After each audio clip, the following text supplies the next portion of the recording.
Hello friend, how are you? I am Durrain Siddiqui. अस्सलामु अलैकुम रहमतुल्लाहि व बरकातुहू। तो देखिए, जो आप अगर हिंदी मीडियम के स्टूडेंट हैं तो अब आपके लिए ये प्रॉब्लम सॉल्व करने जा रहे हैं हम कि आपके लिए हम बेहतरीन से बेहतरीन वीडियो तैयार करने वाले हैं। और जितने भी हिंदी मीडियम के बच्चे हैं वो एकदम माइंड फ्री कर लें अपना। ये अब्दुल रहीम सर आ गए हैं तो अब हमारे लिए कोई मुश्किल नहीं है और बहुत ही इजी वे में हम आप लोगों को सोल्यूशन देंगे और बड़े इजी तरीके से आप उस सोल्यूशन को सॉल्व कर पाएंगे। तो देखें, अब पहली चीज हम ये बताना चाहेंगे कि जो पहली बार हमारी वीडियो देख रहे हैं, अगर अभी तक हमारे चैनल को उन्होंने सब्सक्राइब नहीं किया या नहीं जानते हैं तो आज जान लीजिए, हमारे चैनल को आप सब्सक्राइब कर लीजिए और लाइक के बटन को ग्रीन कर दीजिए। इससे हमें कुछ खुशी मिलती है कि कितने लोगों ने देखा है और कितनी व्यू आ रही है। तो इस टाइप से देखिए, हम स्टार्ट करते हैं यहाँ पे कि सबसे पहले हम बताना चाहेंगे बच्चों की आपके जो क्लास 10th है उस क्लास 10th का इंग्लिश मीडियम हो या हिंदी मीडियम, जितने भी यूपी बोर्ड के बच्चे हैं वो ये जान लें कि उनका सिलेबस क्या है। तो किसी चीज को पढ़ने से पहले हमको ये जानना जरूरी होता है कि हमारा सिलेबस क्या है। तो सिलेबस क्या है तो हम देखते हैं कि सिलेबस हमारा क्या है, उसी के अकॉर्डिंग हमारी पढ़ाई होती है।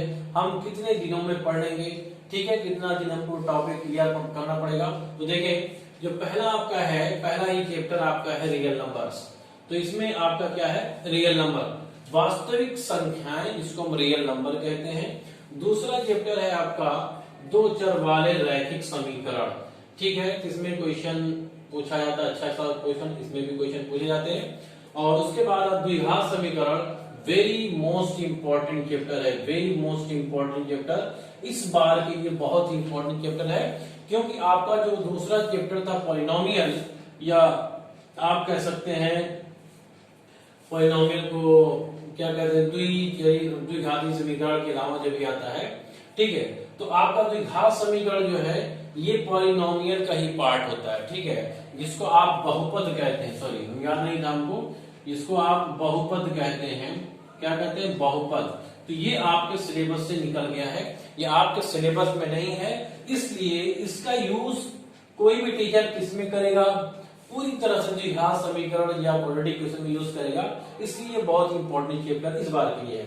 क्वेश्चन नंबर जो आपका 4 है, चौथा चैप्टर, वो त्रिभुज है, जिसको ट्रायंगल आप कहते हैं। पांचवा है निर्देशांक ज्यामिति, कोऑर्डिनेट ज्योमेट्री है।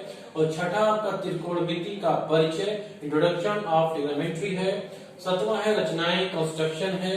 आठवां वृत्तों से संबंधित क्षेत्रफल, एरिया रिलेटेड टू सर्कल्स। 9 है पृष्ठीय क्षेत्रफल और आयतन, सरफेस एरिया एंड वैल्यू।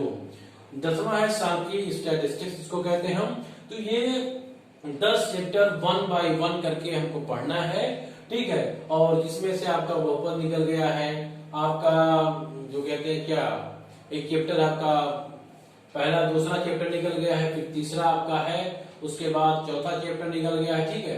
तो इस टाइप से आपके चैप्टर जो 5 निकले हैं, ठीक है, इतना ही पढ़नी है आपको, कितना निकले इससे मतलब नहीं हमको है कि इतना हमको 10 चैप्टर पढ़ना है। तो सबसे पहले हम स्टार्ट करेंगे रियल नंबर से। क्या करेंगे, वास्तविक संख्याएं से हम स्टार्ट करेंगे। तो देखिए वास्तविक संख्याएं क्या होती हैं और कहां से आती हैं वास्तविक संख्याएं, तो हमको इसमें क्या क्या पढ़ना है, ठीक है। तो हम स्टार्ट करते हैं, आपका ये आपका है रियल वास्तविक संख्याएं या रियल नंबर। तो वास्तविक संख्याएं या रियल नंबर को हम 2 पार्ट में डिवाइड करते हैं। ये वास्तविक संख्याएं जो होती हैं 2 तरह से डिवाइड होती हैं। ये वास्तविक संख्याएं होती हैं परिमेय संख्याएं। क्या होती हैं, परिमेय संख्याएं कहलाती हैं, परिमेय संख्याएं। और दूसरी कहलाती है अपरिमेय संख्याएं, अपरिमेय संख्याएं, ठीक है। तो एक आपकी कहलाती है परिमेय संख्याएं और एक होती है अपरिमेय संख्याएं। इसी को आप कहते हैं रेशनल नंबर। क्या कहते हैं, इसी को आप रेशनल नंबर के नाम से जानते हैं और इसको इर्रेशनल नंबर के नाम से जानते हैं। क्या जानते हैं, इर्रेशनल नंबर के नाम से जानते हैं।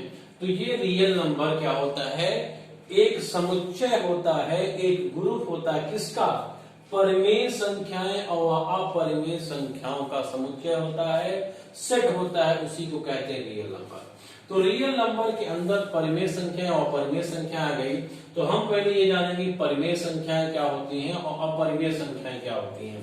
तो देखिए परिमेय संख्याएं जो होती हैं वो परिमेय संख्याएं क्या होती हैं, वो p/q फॉर्म में लिखी जाती हैं। p/q टाइप से लिखी जा सकती है, इसी इसका फॉर्म होता है, इस कैटेगरी से लिखी जाती हैं।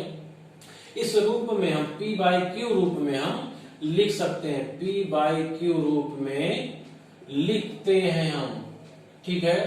लिखते हैं किस संख्या को, परिमेय संख्या को। जब परिमेय संख्या को p/q फॉर्म में लिखते हैं तो इसमें है क्या कि इसमें q not is equal to 0, q 0 के बराबर नहीं होगा और क्या होगा, pq क्या है, एक क्या है, पूर्णांक है। क्या है, पूर्णांक, एक पूर्णांक है। तो पूर्णांक में आपका जो आता है, ठीक, पूर्णांक संख्या है आपकी इंटीजर संख्या होती है। क्या होती है, इंटीजर जिसको कहते हैं, इसको कहते हैं इंटीजर। क्या कहते हैं, इंटीजर कहते हैं।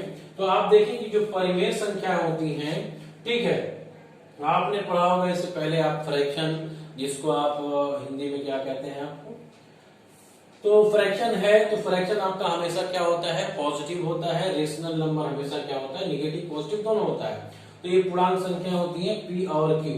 तो इस टाइप से आपकी जो परिमेय संख्या होगी, परिमेय संख्या को हम 5/7 -8/4 तो इस टाइप से लिख सकते हैं। तो ये परिमेय संख्या होती है जो p/q फॉर्म में लिखी जाती है, परिमेय संख्या कहते हैं, ठीक है।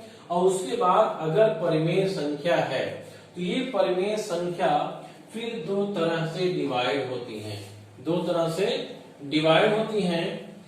वो देखिए कैसे डिवाइड होती है परिमेय संख्याएं।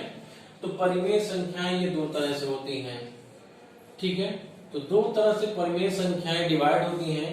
नंबर एक क्या होता है कि ये संख्याएं, ठीक है, शेषफल 0 आता है। क्या आता है, एक टर्मिनेटिंग और एक नॉन टर्मिनेटिंग डेसिमल होता है। तो ये आपकी, हाँ देखिए बच्चों, हम आ गए थे परिमेय संख्याएं दो टाइप की होती हैं, दो तरह की होती हैं। एक इसमें आपका जो भाग होता है, इसके दो भाग होते हैं, दो पार्ट होते हैं। एक होता है भाज्य दशमलव, दूसरा होता है अभाज्य दशमलव, ठीक है, जिसको हम कहते हैं टर्मिनेटिंग डेसिमल और एक को कहते हैं नॉन टर्मिनेटिंग डेसिमल, ठीक है। तो इसमें देखो भाज्य दशमलव में जो आपका होता है, बिल्कुल आप समझिए के समझिए, ठीक है। और अभी हम बताएंगे आपको, क्यों बताएंगे कि कौन सा डिवीजन आप करेंगे कि आंसर रिमाइंडर मींस आपका जो भागफल होता है वो जो शेषफल क्या आता है, 0 आता है। जैसे आप डिवाइड करते हो, मान लिया यहाँ पे डिवाइड करेंगे और आपसे कहा जाए कि भैया 8 को 5 से डिवाइड करिए, तो बताइए रिमाइंडर 0 आएगा कि नहीं आएगा, कितने दशमलव स्थान के बाद, कितने दशमलव प्लेस के बाद जो है रिमाइंडर 0 आएगा। तो वो सब यहाँ पे हम टेक्निक बताएंगे और ये आपके लास्ट एक्सरसाइज में क्वेश्चन मिलेगा इसका, ठीक है। तो देखें रेशनल नंबर जब भाज्य दशमलव और अभाज्य दशमलव। तो भाज्य दशमलव क्या होता है कि इसमें जो आपका शेषफल होता है, क्या होता है, शेषफल, इसमें शेषफल आपका 0 आ जाता है, शेषफल 0 आता है। और इसमें जो शेषफल होगा, इसमें शेषफल आपका 0 नहीं होगा, ठीक है। तो ये हो गया अभाज्य दशमलव और ये हो गया भाज्य दशमलव, ठीक है। अब ये भाज्य दशमलव कैसे हैं, इसी के ऊपर हम डिस्कस करेंगे आज इतना ही करेंगे कि भाज्य दशमलव के ऊपर डिस्कस कर लें और इसको हम सही तरीके से समझ लें, ठीक है। तो देखें भाज्य दशमलव है क्या, तो देखें आपका भाज्य दशमलव है क्या, ठीक है। तो भाज्य दशमलव में देखेंगे हम कि अब भाज्य दशमलव में अच्छे तरीके से हम समझ लेंगे, ठीक है। जैसे हमसे ये कहा जाए कि आप 12 को 4 से डिवाइड करिए, तो 4 का पहाड़ा हम जब पढ़ेंगे 3 बार, 4 3 12 हो जाएगा, 4 3 12 और ये 0 0 कट गया। तो इसका मतलब है ये आपका हो गया शेषफल। क्या हो गया, शेषफल आपका 0 आ गया और भागफल आपका जो आया वो आपका 3 आ गया, ठीक है। और ये आपका भाजक है, ठीक है, ये आपका जो इस तरह से आपका भागफल 3 आ गया। तो इस टाइप से हम डिवाइड करेंगे, ठीक है। तो हम कैसे बताएंगे, देखिए जो आपका भाज्य दशमलव था आपके कैपिटल में ये होगा कि मान लिया गया 8 बटे मान लिया गया 5 दे दिया गया, ठीक है, 5 दे दिया गया। अब इससे कहा जाएगा कि बताओ 8 क्या 5 से भाग हो जाएगा, क्या हो जाएगा, एस क्या लिखेंगे, हाँ हो जाएगा। कैसे हो जाएगा, तो देखें अगर आपका कोई रेशनल नंबर हो जिसको आप कहते हैं परिमेय संख्या, कोई भी परिमेय संख्या अगर है, कोई भी परिमेय संख्या अगर है और उसका देखो ये होता है अंश और ये होता है हर, बहुत आराम से समझिए आप, अंश है और ये हर है, तो हर में अगर कोई नंबर इस तरह से लिखा हुआ है कि जैसे 5 है या 2 है या फिर 2 और 5 ये दोनों साथ में हो, 5 अकेला हो हर में या 2 अकेला हो हर में या तो और 5 दोनों साथ साथ हर में हैं, तब आप ये कहेंगे कि वो आपका फ्रैक्शन या परिमेय संख्याएं क्या है, वो रेशनल नंबर या परिमेय संख्याएं क्या है, अभाज्य नहीं भाज्य है। क्या है, भाज्य दशमलव है। तो भाज्य दशमलव को कैसे पता करेंगे, किस तरह से हम फाइंड आउट करेंगे, तो देखें एक चीज और हम बता दें कि आपने पढ़ा होगा गुणनखंड करना, जिस तरह से आप लासापा और मासापा, लघुत्तम समापवर्तक और महत्तम समापवर्तक निकालते हैं। आप मान लिया गया 24 आपने लिखा, 24 का हमने कहा गुणनखंड बताइए, तो ये बता देना 2 1 2 2 2 4, 2 6 12, 2 3 6, 3 1 3। तो ये क्या लिखते हैं, 24 का गुणनखंड 2 गुणे 2 गुणे 2 गुणे 3। तो ये हो गया 24 का गुणनखंड हो गया। तो अब 24 का गुणनखंड हो गया, तो हम इसलिए बताना चाह रहे हैं कि ये अब कोई भी नंबर हो आपको गुणनखंड इसी तरह से करना है, ठीक है। और गुणनखंड अगर आपको करना आ गया तो बड़े आराम से, बड़े सही तरीके से आप भाज्य दशमलव को पता कर लेंगे कि कौन सी परिमेय संख्या हमारी क्या है, भाज्य है, कौन सी अभाज्य है। तो हम पहले अभी भाज्य पे डिस्कस करने वाले हैं। तो देखिए हम आपका उदाहरण लेते हैं। तो उदाहरण ले लिया हमने, मान लिख दिया 125 125 बटे 8 ले लिया, 125 बटे 8 ले लिया। अब 125 को 8 से अगर भाग देंगे तो क्या शेषफल 0 आएगा, एक क्वेश्चन उठता है, क्या शेषफल 0 आएगा।